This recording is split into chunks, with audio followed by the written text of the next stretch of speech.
PowerBoat Television is brought to you by Yamaha, revs your heart. Ford F-Series, smart, tough, capable. And Cruisers Yachts, manufacturing world-class boats.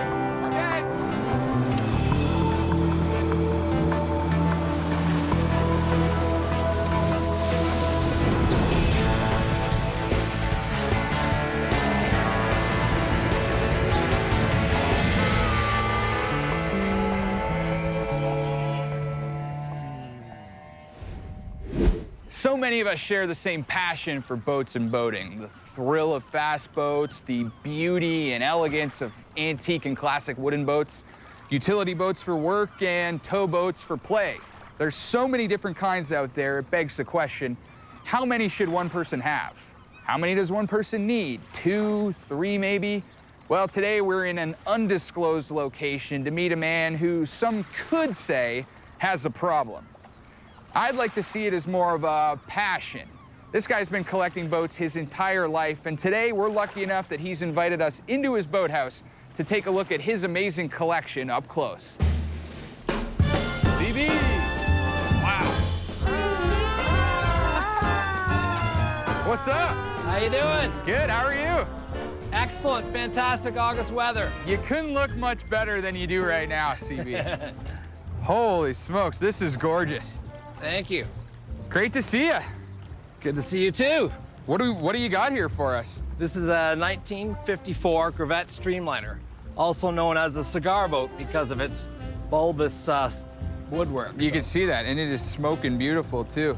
Permission to come aboard? Permission granted. All right. Wow, what a beauty. What can you tell us about this boat? The engine itself in this boat is a Buchanan V8. They partnered well with Corvette in those days. They call this a Rolls-Royce dashboard, and the gauges we've had restored as well. Okay. So, do you remember the first boat you ever got and how old you were? the first boat I ever had was a 1954 Corvette, and it was called the Peanut One, in fact. So it had a 4-cylinder Buchanan, and I was 10 years old and my brother was 9, and we would use that to go to sailing school and back.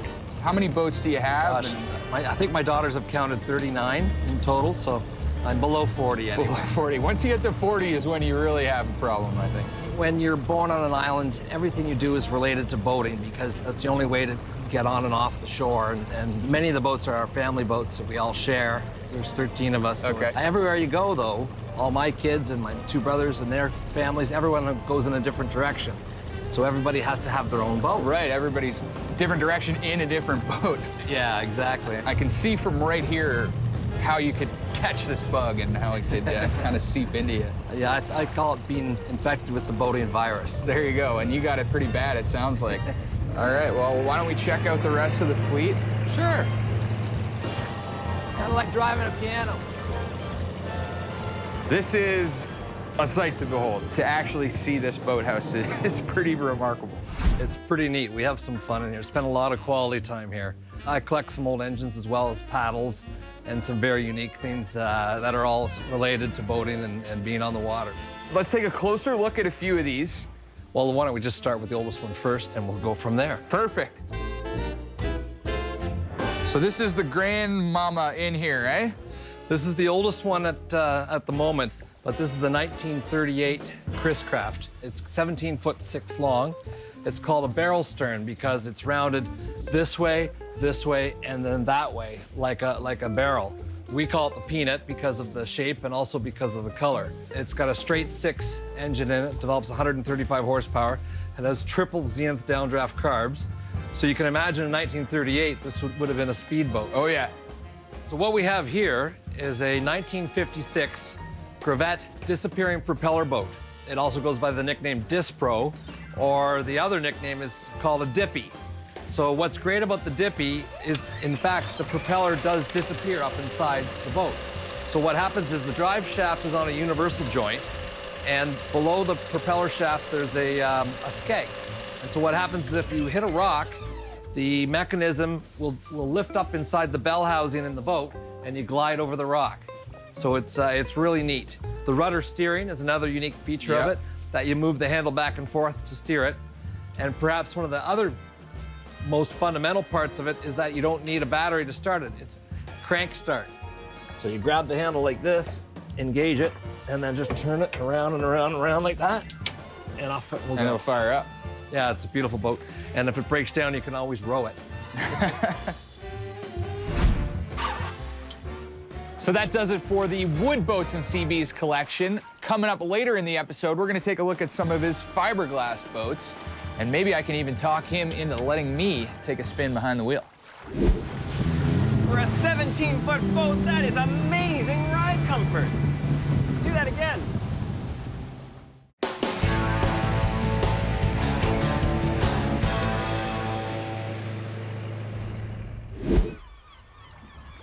This is Starcraft's SVX 171. All new for 2020, this little deck boat is all about affordability and versatility. And even with a little 90, she actually goes pretty good.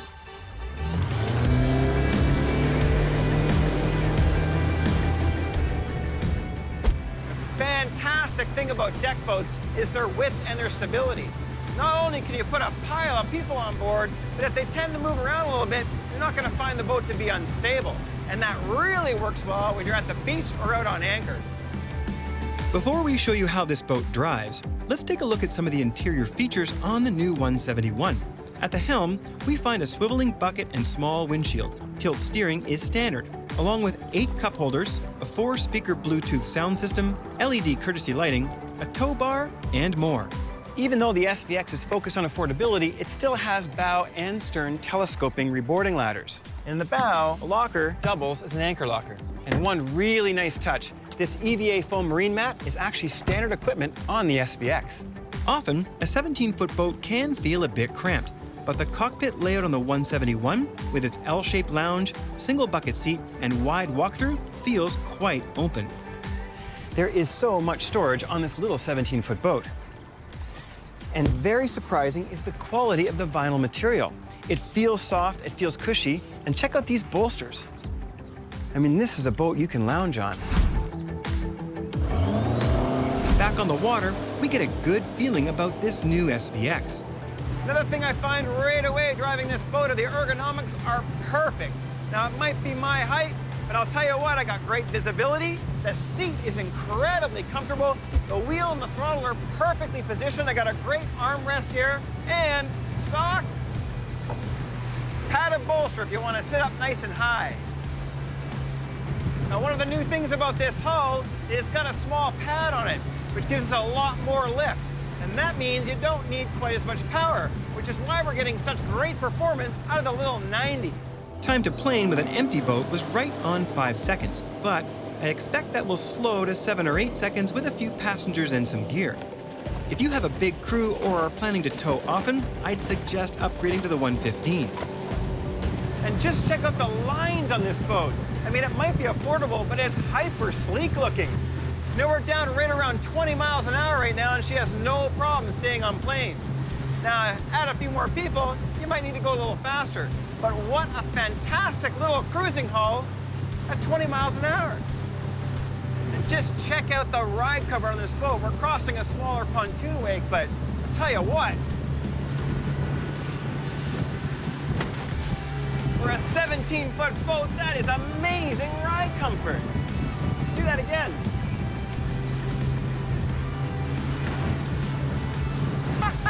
Now, that's not a very big wig, but it gives you a great idea of just how versatile this small little fiberglass boat is.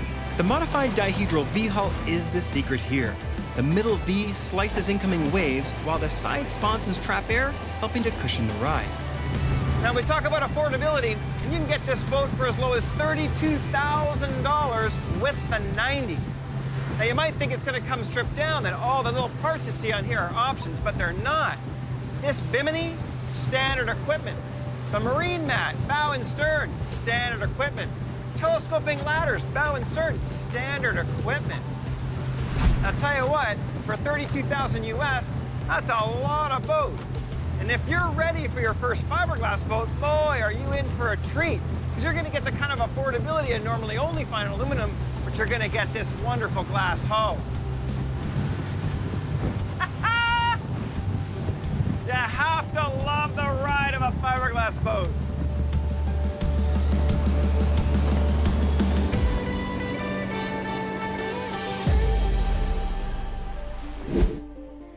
Sacrificial anodes are crucial in preventing corrosion and should be checked annually. Today on my boat, we're going to review the different types and show you just how easy they are to install yourself. Made from active metals such as aluminum, magnesium, or zinc, sacrificial anodes provide cathodic protection for less active metals such as bronze, copper, and steel. Over time, as the anode is consumed, it loses its ability to protect the more expensive metals around it, such as propellers, shafts, outdrives, and tabs. Ideally, anodes should be replaced when they're about 50% worn or more. Wait too long, and your metal bits could end up looking like this. Now, the type of alloy is crucial for maximum cathodic protection. Most engines come with aluminum because it's the most versatile alloy. However, for freshwater only, magnesium offers far more protection than aluminum. So, we're going to switch these aluminum anodes over to magnesium. Zinc anodes are only effective in a more corrosive saltwater environment. In freshwater, a protective oxide layer tends to build quickly on zinc and even aluminum, preventing cathodic protection. Fortunately, Martyr has you covered, producing high-quality anodes for all types of water. Zinc for salt, aluminum for salt and brackish water, and magnesium for freshwater. Martyr anodes are available in single pieces or convenient kits that match your engine application. Simply phone your local dealer or take a look online and find out which kit applies to your engine. If your anodes still look new after a couple of years, chances are they're not doing their job effectively and you might be using the wrong alloy. And you can see here, these ones don't look very well worn. Now, they're not very old, but if they look like this after 3 or 4 years, you probably want to switch the alloy out. Magnesium is a very active metal, and mag anodes from Martyr will have a freshwater-only sticker on them, reminding you not to use them in salt or brackish water where they could disintegrate in just a few weeks. On a fiberglass boat, you will find anodes mostly on the metal parts, shafts, rudders, trim tabs, and drive parts. On a metal boat, you should find a few right on the hull. Shaft anodes have interlocking halves with retaining washers that help prevent the anode from falling off during a wet install. These ones are streamlined to help minimize drag, but if you don't have a lot of room on the shaft, there are limited clearance versions that provide protection without taking up a lot of space. So if you haven't inspected your anodes in a while, it might be time to take a look. The cost of replacement anodes is a heck of a lot less than replacement parts for your drives and tabs. These functional Jeanneaus are growing in popularity, prompting us to take a closer look.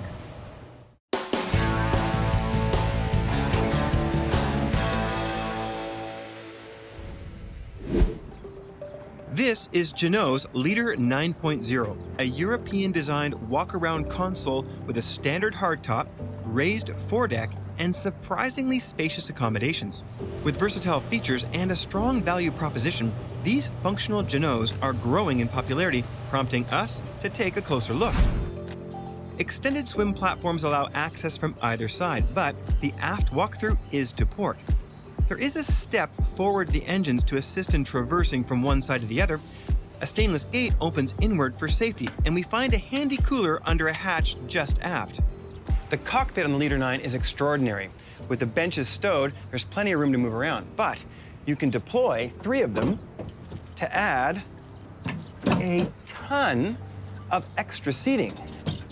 And you can lower the table, add a filler cushion, and have a gigantic sun pad back here. There is a compartment under the aft bench, but it's not really big enough for weekend excursions. Since the engines are hanging off the transom, the hatch below the table flips up on gas struts to reveal a huge storage compartment below deck. Just an awesome amount of storage when you don't have a stern drive back here. Just another advantage to outboards. The EVA foam is a nice option. It is more comfortable than teak and dries far more quickly than carpet. Moving forward, we find a small fridge under the helm seats, perfectly located for entertaining. Just left of the cabin door is a mini galley with a small sink and stove under a flip-up counter. The hardtop and wraparound windshield provide plenty of protection. And one thing I really like is you'll find stainless handrails everywhere on this boat. So when it gets a little rough, you're always going to have something to hang on to. Now, this is a full console boat with asymmetrical side decks, and port is a little bit wider than starboard. And you've got huge handholds with this hardtop to come around, so even if it's a bit bumpy, shouldn't be any problem getting forward. Now, this raised level foredeck really shows how the Leader 9.0 is all about leisure time. So you can fill the entire foredeck with filler cushions and have a massive sun pad up here, but underneath is non-skid, so if you want to do a little bit of fishing, it's still not a problem. Forward, we find a large anchor locker with optional windlass and remote. 30-foot console boats typically focus on the cockpit above decks, but below decks, the Leader really shines. I mean, this is an enormous salon with 2 berths and a full standing head with separate shower. And not only does it have the head and the 2 berths, but wraparound hull side windows give you an incredible view and bring in plenty of light down below. Forward, we find a V-shaped dinette with seating for 5 that will also convert to a berth. With the stove in the cockpit, the station below is more suited to food prep, with a Corian countertop and sink cover. A second fridge is located below with a small microwave above. Frosted sliding panels reveal more storage behind the counter, nicely accented with LEDs. Somehow, Jeanneau managed to fit a large double berth under the cockpit. There are storage cubbies and compartments, but some share space with tanks and hoses. Cutout steps minimize any of that cave-like feeling, allowing plenty of light in, but sacrifice privacy without curtains. Power ranges from 3 to 500 horsepower. And this Leader 9 has a pair of 200 Yamahas in the back. And I'll tell you what, does it ever come out of the hole? On top, we're getting about 45 miles an hour. And in these conditions, that is plenty fast. And the helm is beautifully appointed. We have a great Garmin touchscreen GPS system, and I just love the soft touch materials you find on Jeanneau. I'm also very impressed with the ergonomics of this boat. The helm has a pair of buckets with flip-up bolsters, so it's easy to sit 2 people side by side. Now, if you're worried about too much heat coming from the hardtop, well, there is a wonderful sunroof that lets even more air in. For me, this is probably just a fantastic cottage boat for someone who's running longer day excursions. You can certainly stay overnight comfortably, 2 people, possibly even 4. But the real magic for me is taking 5, 6, 7, even 8 people out for the day. You've got a huge sun pad on the foredeck, you've got a very versatile lounge seating in the cockpit, and a very comfortable ride should the conditions pick up. And with a little custom canvas, you can completely button down the cockpit. So the boat we have here is a 1973 Century Coronado.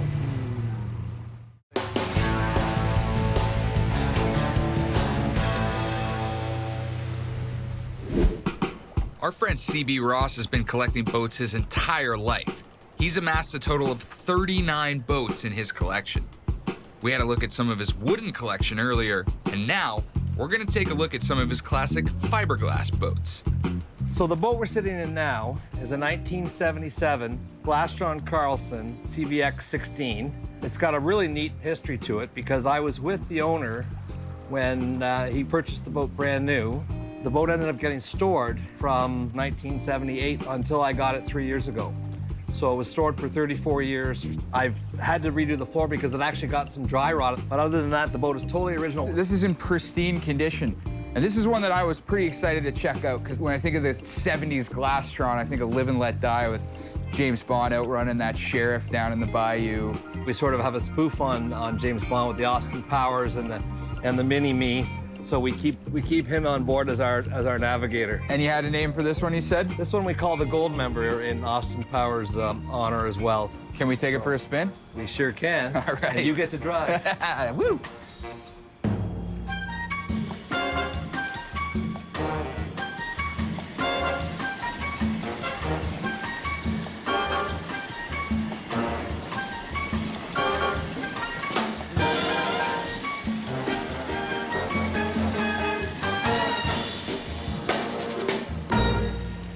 Where do we go next? What are we looking at from here? The boat we have here is a 1973 Century Coronado. It's 23 feet long. One of the biggest features of the boat is it's a hardtop. A hardtop. And it's got a 454 in it, original engine. 330 horsepower, Chrysler Marine. As you can see, some of the neat features are the moonroof. Convertible. Amazing.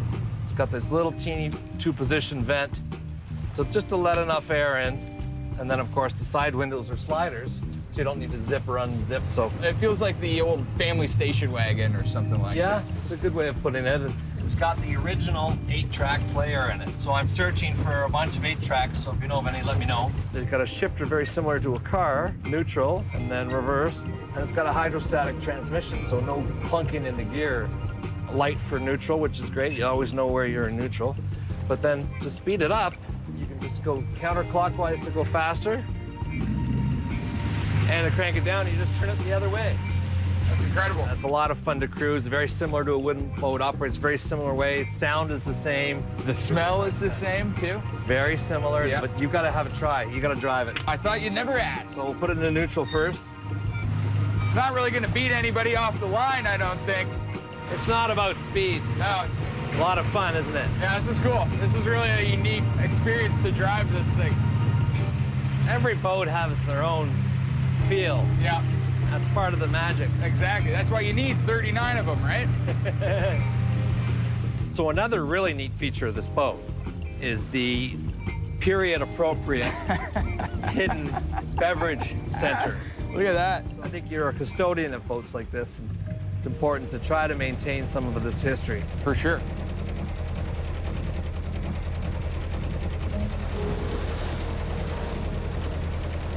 The boat that we're in now is a 1993 North Castle, and Goddard Yachts now manufactures this same boat today, brand new. This boat belonged to a family on the lake, and it was primarily bought to cruise the gentleman's wife in the boat. And when she passed away, he couldn't bring himself to be able to use it enough and decided that it was time, after I think 10 or 12 years of it sitting in dry dock. So I was able to get it out and clean the tank of gas with the old diesel fuel out. This is my first diesel boat. It's a 2-cylinder Westerbeek diesel. I run all summer on 1 5-gallon jerry can of diesel fuel. Yeah. I could sit 16 people in the boat, and we can cruise for hours and hours. So it's similar to having a wooden boat, but it's fiberglass, easier to maintain. Better on gas. Still has that classy feeling. It's a great conversation boat. Of course. I'm interested in what your family thinks of this obsession of yours. It's a sensitive topic sometimes, I bet. but I let them freely use the boats and their families and kids as well, and we all have a good time cruising on the lakes, and it's our spiritual home. So boating is an integral part of our lifestyle up here for sure. The water could be the glue that bonds us. That's a good way to say it. With this huge collection, each one kind of has its own purpose for you. And each one seems to have its own connection, whether it's to your family or to the area or whatever it is. It's really incredible that all of them sort of have their unique story like that. So that's what I look for, something that's very unique. And it's the perfect one to take us home. I think you maybe do have a problem, CB, but I'm pretty happy to enable you out here, and I'm happy that we got to see everything. It's a problem, but it's also a passion. Yeah. It's a fine line you're walking, but I think you're on the right side of it.